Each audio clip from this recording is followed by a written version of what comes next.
गुरु प्यारी परम सत्कार योग सात संगत जी, आप जी सारे संगत को प्यार भरी राधा स्वामी जी।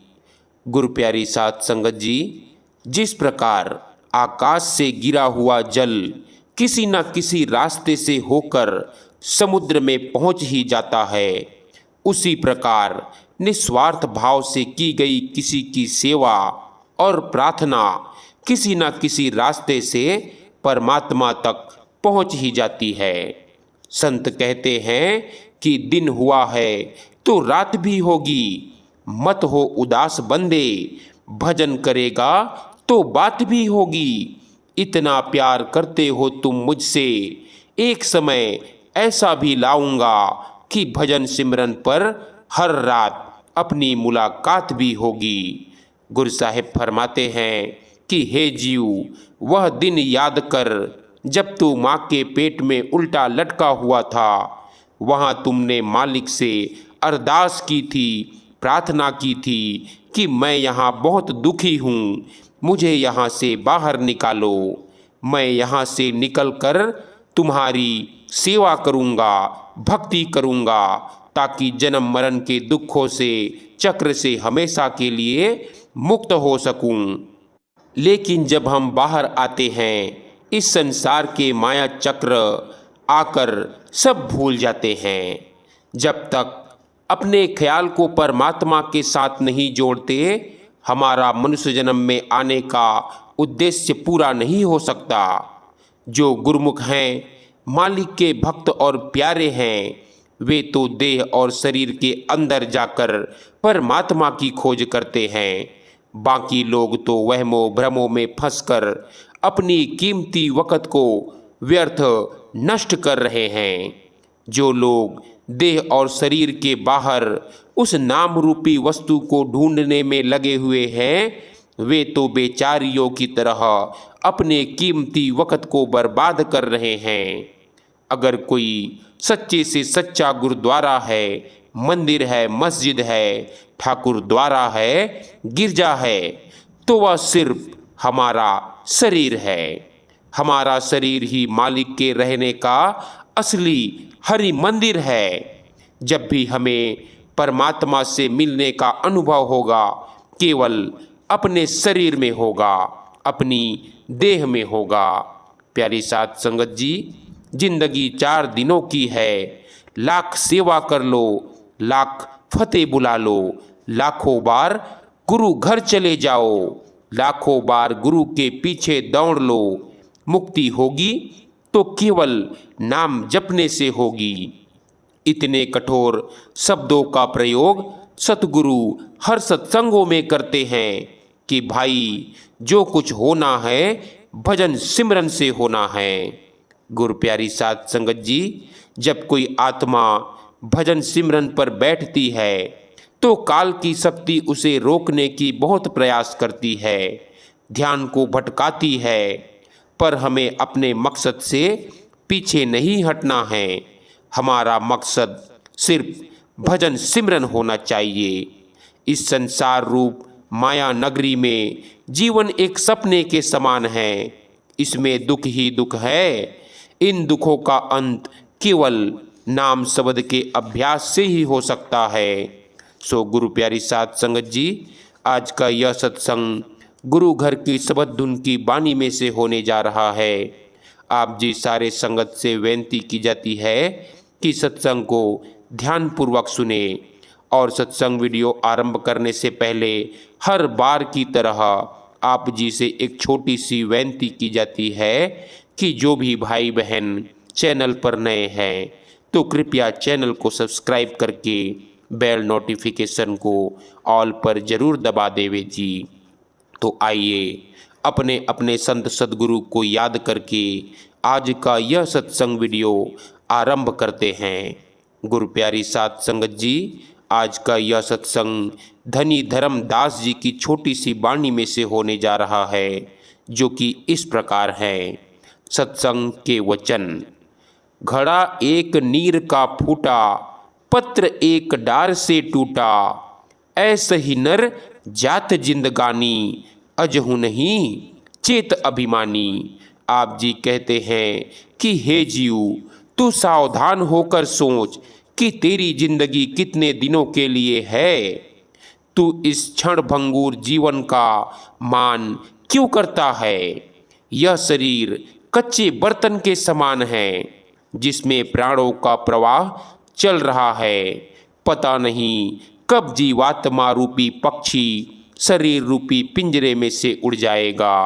शरीर कच्ची मिट्टी के घड़े के समान है जो पानी से सान कर बना है। यह पानी में पड़े बतासे के समान है। पानी में पड़े बतासे को घुलते हुए देर नहीं लगती।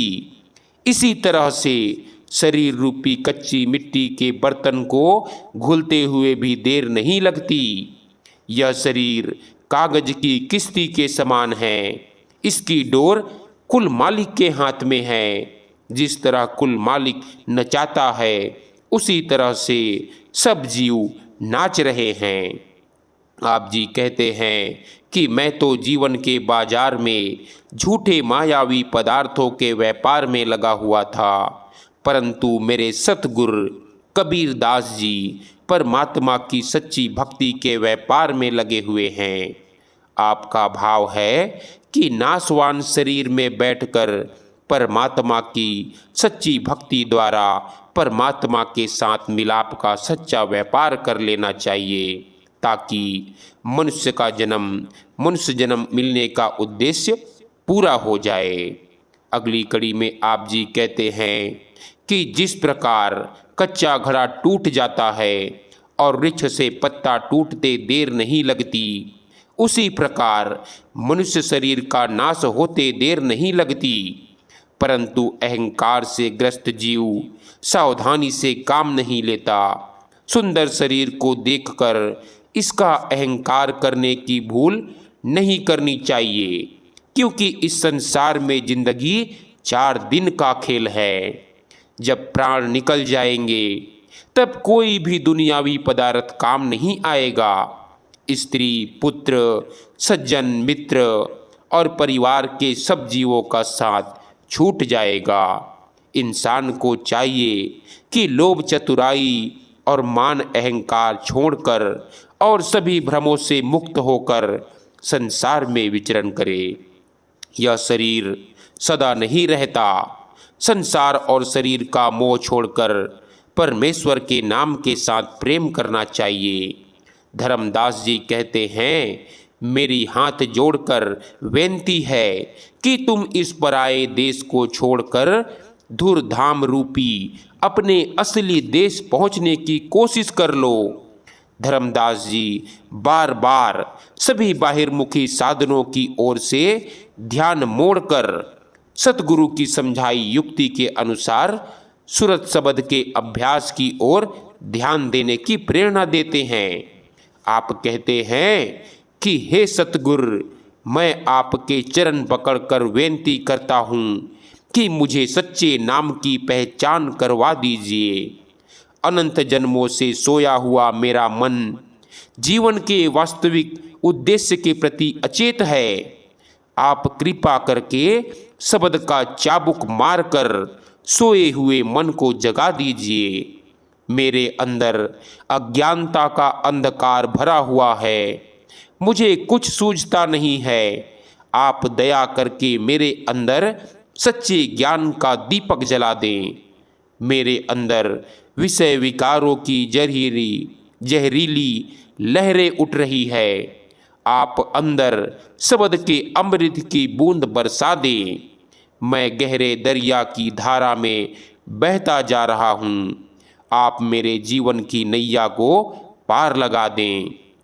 हे मेरे स्वामी, मेरी प्रार्थना सुनकर इस जन्म में आप मुझे परमात्मा के धाम में पहुँचने के योग्य बना दें।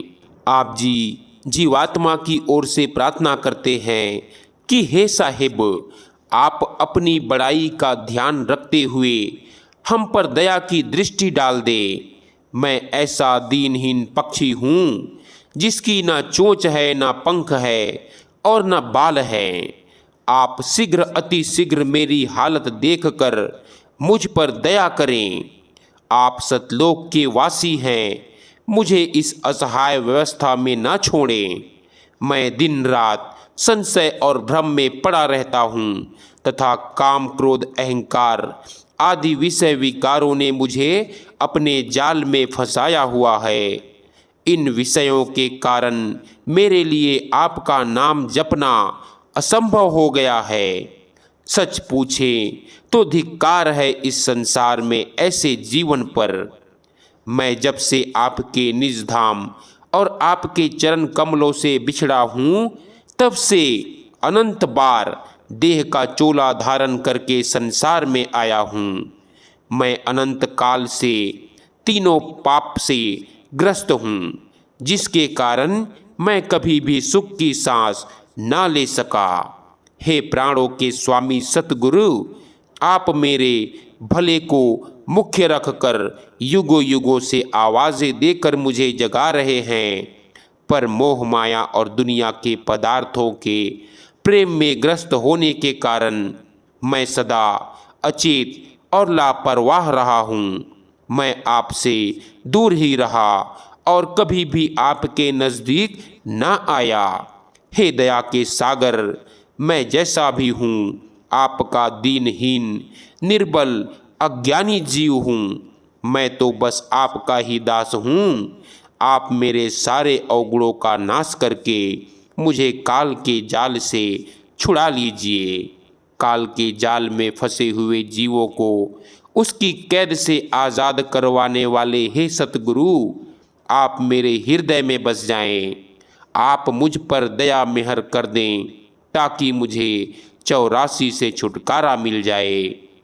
धर्मदास जी जीव की ओर से प्रार्थना करते हैं। हे दीन बंधु और हितकारी गुरुदेव, बालक अनगिनत अवगुण से भरे काम करता है, परंतु माता पिता उनमें से एक भी अवगुण को दिल में नहीं रखते। आप भी जीवों के सच्चे गुरु हैं और माता पिता हैं। आपका दीन बालक बुरी तरह से दुखों की चक्की में पिसा जा रहा है। हे दीनों पर दया करने वाले करुणामय प्रभु, आप हमारी ओर भी ध्यान दें। आप अनंत युगों से जीव के भले के लिए संसार में आते रहे हैं। हमें केवल आपका ही भरोसा है। आप हमारी रक्षा, हमारा प्रतिपालन करें। आप ही मेरे सच्चे संगी साथी हैं। आप ही मेरे पुण्य कर्म हैं और आपके अतिरिक्त किसी दूसरे को हृदय में धारण नहीं कर सकता। आप अंतर्यामी हैं। आपको अपने दास के तन मन की दुर्दशा के बारे में तो सब कुछ पता है, फिर आपने मुझे मन से क्यों विसार दिया है? कोई भी आपकी महिमा का वर्णन नहीं कर सकता। फिर आप मुझे परम पद की दात क्यों नहीं बख्शते? हे सतगुर, मैं आपका सेवक हूँ, आप मुझ पर दया कीजिए। जीव फरियाद करता है कि हे मेरे साहिब, मेरी भूल माफ़ कर दें। मैंने हर जन्म में अनंत पाप किए हैं, जिस कारण मैं बार बार उनका दंड भोगता रहा हूँ। अब मैं आपकी शरण में आ गया हूँ। आप मुझ पर थोड़ी सी दया दृष्टि डाल दें। आपका नाम दयालु कृपालु है।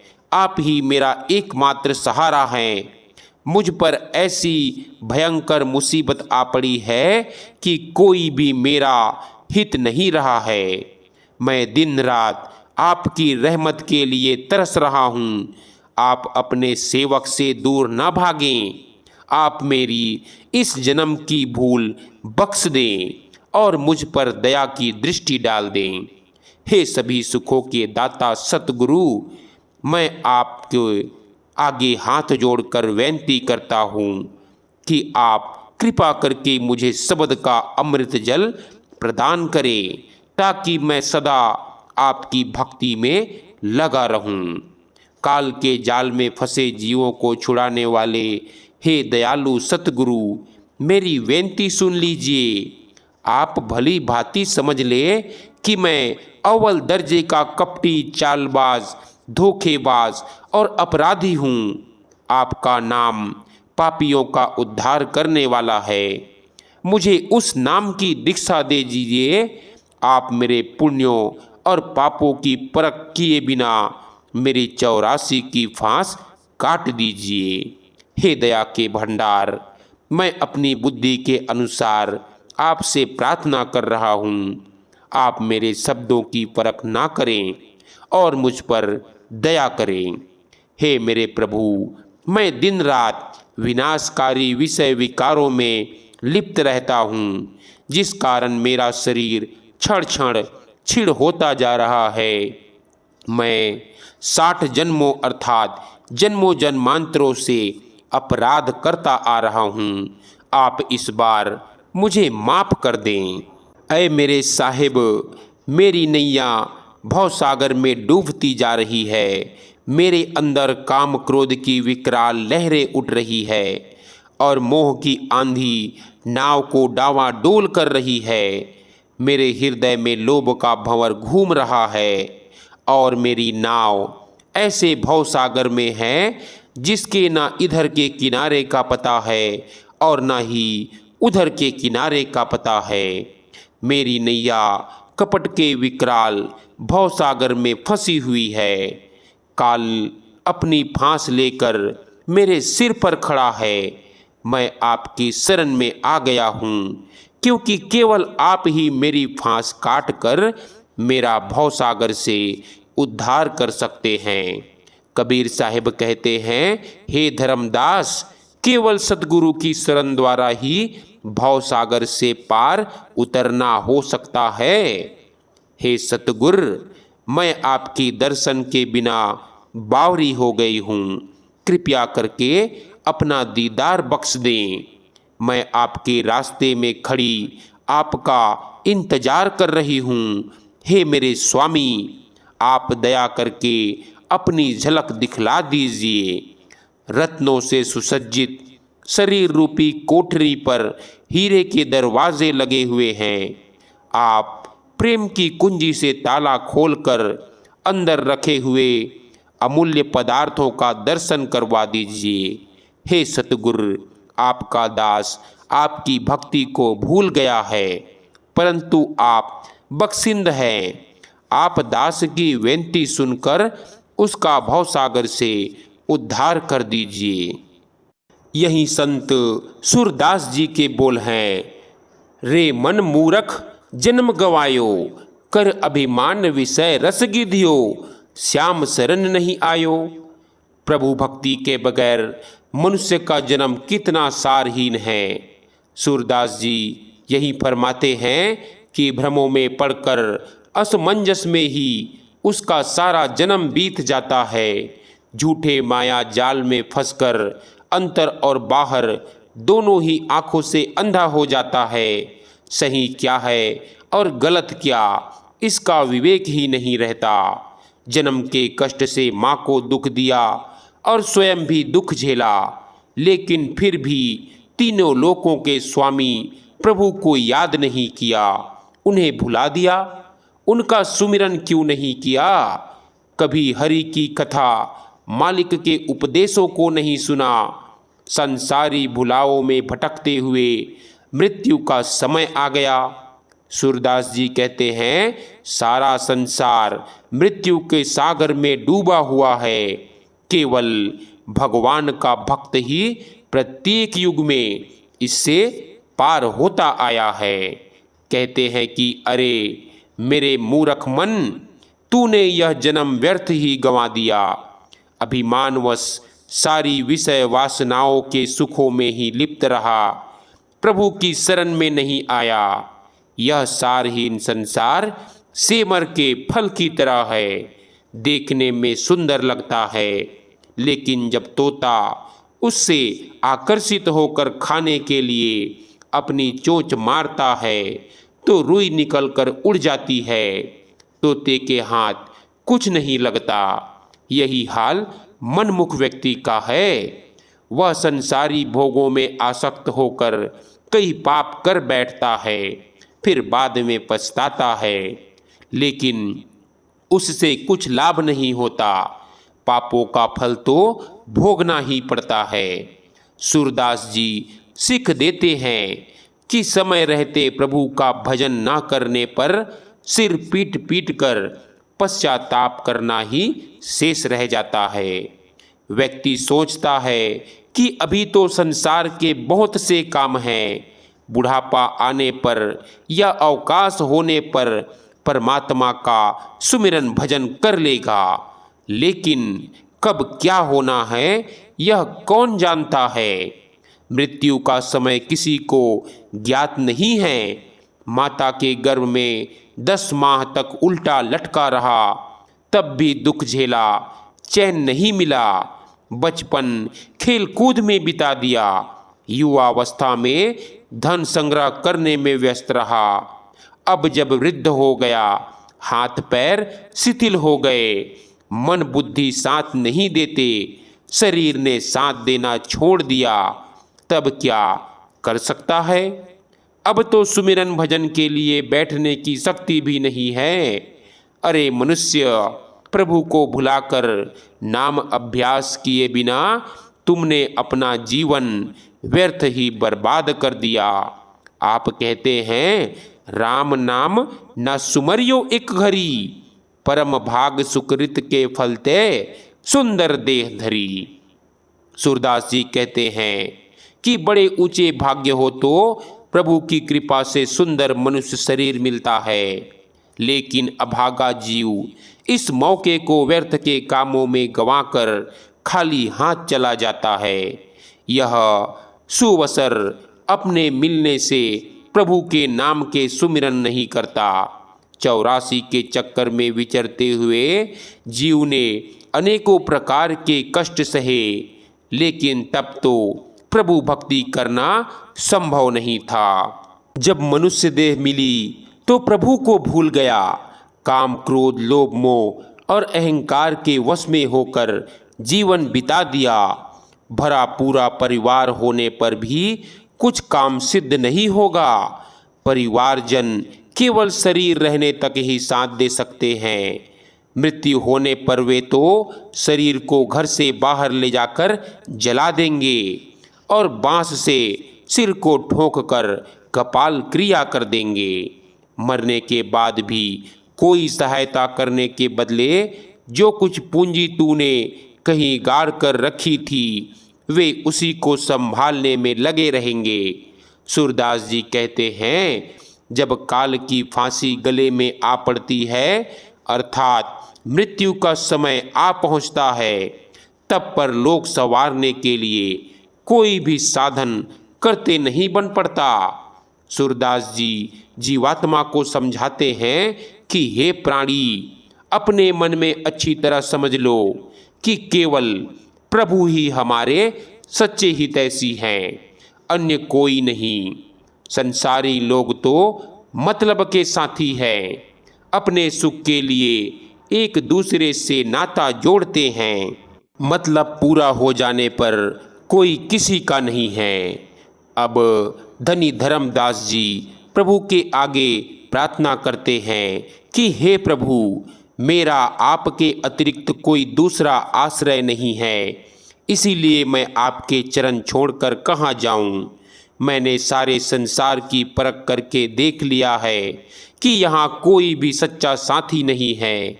आप ही मेरे माता पिता, सगे संबंधी और हितैषी हैं, इसीलिए मैं आपके बिना किसको अपने दुखों की वार्ता सुनाऊं। सब कुछ आपके हाथों में है, इसीलिए मैं आपका ही मुंह देख रहा हूँ, ताकि आप मुझ पर दया कर दे। मुझ में कोई गुण नहीं है, परंतु मेरे अवगुण अनंत हैं। मैंने आपके नाम का आश्रय लिया है, आप मेरी लाज रख लीजिए। अब सब कुछ कहकर अंत में बड़े प्यार से कहते हैं कि हे सतगुरु, आपकी पहचान और चरण शरण में के बिना मेरी सूझबूझ और बुद्धि खोई हुई थी। आप ही सब जीवों के एकमात्र आश्रय हैं, आपके अतिरिक्त मेरा कोई दूसरा सहारा है ही नहीं। हे प्रभु, मैं गर्जी हूँ, आपके समक्ष विनती कर रहा हूँ। आप अपनी इच्छा के स्वामी हैं, जो कुछ होता है आपकी रजा के अनुसार ही होता है। मैंने अपनी विपत्ति का पूरा हाल अपनी मर्जी में लिख दिया है और कुछ भी छिपाकर नहीं रखा। धर्मदास जी कहते हैं कि वह सच्चा साहिब प्रत्येक घट में समाया हुआ है। जिसे सतगुरु की शरण प्राप्त हो जाती है उसे आवागमन से छुटकारा मिल जाता है। अपजीव पुकार करता है कि हे मेरे मालिक, मैं तेरा सच्चा गुलाम हूँ। शरीर रूपी अति सुंदर नगर में मोह का बाजार गर्म है। दुर्मति दसों दिशाओं में अपना खेल खेल रही है और हर ओर लोभ का नगाड़ा बज रहा है। हृदय में मोह का समुद्र विकराल हो रहा है और इसमें बहुत जोरदार भंवर घूम रहे हैं। हृदय में काम क्रोध की लहरें उठ रही है। फिर जीव का उद्धार किस प्रकार हो सकता है? 5 तत्वों पर 25 प्रकृतियों ने अपना प्रपंच फैलाया हुआ है। मन शरीर रूपी नगरी का हाकिम बना हुआ है और इस पर अपना हुक्म चला रहा है। निर्बल एवं दीन जीव बिल्कुल लाचार है। ना मेरे पास भव सागर से पार जाने के लिए कोई नाव है और ना ही नाव चलाने के लिए कोई केवट या मल्लाह है। मुझे बहुत डर लग रहा है। 14 भुवनों में कोई भी रक्षक दिखाई नहीं देता। केवल सद्गुरु ही मेरा भवसागर से उद्धार कर सकते हैं। इसीलिए जीव विनती करता है कि हे सतगुरु, आप सर्वसमर्थ हैं। आप हमारे जैसे निष्कृष्ट जीवों का भवसागर से उद्धार कर दीजिए। हे अनादि अविनाशी प्रभु, मुझे केवल आपके भजन सिमरन पर भरोसा है। मैं ना तो तीर्थों पर स्नान के लिए जाता हूँ, न व्रत रखता हूँ और न वेदों का पाठ विचार करता हूँ और न ही काशी की यात्रा के लिए जाता हूँ। मुझे तंत्र मंत्र और टोना टोटका नहीं आते, इसीलिए मैं संसार में उदास रहता हूँ। इस शरीर के अंदर शिकारी छिपा हुआ है, जिसने जीव के आगे लोभ का पर्दा तान दिया है। हे सतगुरु, मैं आपके चरणों का दास हूँ। मैं हाथ जोड़कर आपके आगे विनती कर रहा हूँ, क्योंकि आप ही मेरी रक्षा कर सकते हैं। दीन जीव विनती करता है, हे मेरे साहिब, मुझ पर दया की दृष्टि डाल दीजिए। मैं आपकी प्रजा हूँ, आपका पुत्र हूँ। मैं आपका हर हुक्म टाल रहा हूँ। मैं करोड़ों जन्मों से अनेक पाप करता आ रहा हूँ। मैं मन वचन और कर्म के साथ हर प्रकार से खोटा और अधूरा हूँ। मैंने कोई भी ऐसा कर्म नहीं किया जिसके कारण मुझे छुटकारा मिल सकता हो। मैंने सभी काम बिगाड़े हैं, कोई भी काम संवारा नहीं है। मैं युगों युगों से अनंत अपराध करता आ रहा हूँ। आप कृपा करके मेरी नैया पार लगा दें। आप माया जाल से छुड़ाने वाले हैं। आप सभी सुखों के दाता हैं। हे दयालु सतगुरु, मैं आपके आगे फरियाद कर रहा हूँ, आप मेरी सहायता करें। मैंने अपने सिर पर पापों की भारी गठरी बांध रखी है। मैं आपकी शरण में आ गया हूँ। आपके सिवाय अन्य कौन है जो मेरे सिर से पापों का बोझ उतार सके? आप ही मेरा हित करने वाले हैं। मेरे सतगुरु, मैं बार बार विनती कर रहा हूँ कि आप मेरा भवसागर से उद्धार कर दें। आप जीवों के स्वामी हैं। आप मुझे सत्यलोक यानी अमरधाम में पहुँचा दीजिए। सो गुरु प्यारी साध संगत जी, जिंदगी 4 दिनों की है। अपना समय बर्बाद ना करें। क्या करें? सतगुरु की हिदायत के अनुसार, सतगुरु के उपदेश पर चलते हुए उन्होंने जो हमें नाम की दौलत बख्शी है, उस पर अमल करें। भजन सुमिरन करें और अपना मनुष्य जन्म सफल करें। सो गुरु प्यारी साध संगत जी, आज के इस सत्संग में बस इतना ही। दीजिए हमें इजाज़त, फिर मिलते हैं एक नए सत्संग वीडियो के साथ। आप जी से विनती की जाती है कि चैनल को सब्सक्राइब करके बेल नोटिफिकेशन को ऑल पर ज़रूर दबा दीजिएगा, ताकि हम जो भी सत्संग वीडियो अपलोड करें सबसे पहले आप जी तक पहुंच सके।